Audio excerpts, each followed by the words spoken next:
A lot of questions today after Cook County health officials announced the first 2 measles cases here this year. Our Suzanne Lemonnier is in the newsroom with a new push to get the word out about vaccines. Suzanne?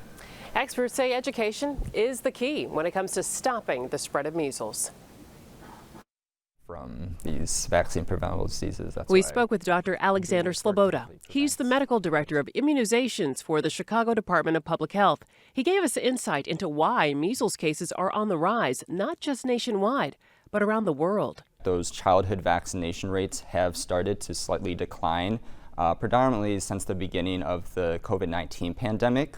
Chicago Public Schools data shows more than 95% of students here have received the measles vaccine. 5 years ago, the national vaccination rate for kindergartners was also right around 95%.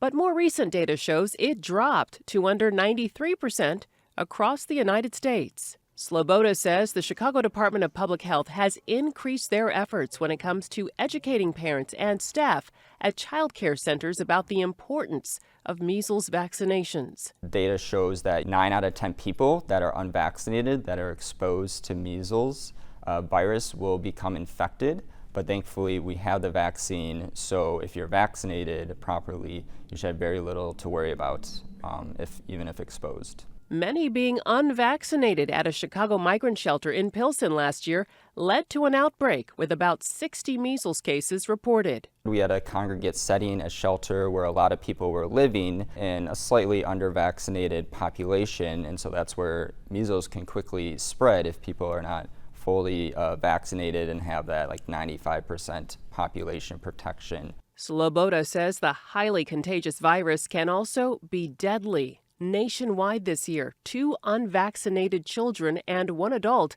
died from the disease.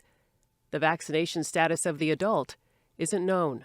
You can get lung infections, you can get brain infections from measles, which can lead to complications. So even if a child survives a measles infection, they could have complications that last the rest of their life as well. Sloboda also says the Chicago Department of Public Health has a mobile van called the Care Van. The goal is to send it to areas where vaccinations are in critical need, like daycare, child care centers, Chicago public school locations, shelters, and community organizations. In the newsroom, Suzanne Lemonnier, CBS News, Chicago.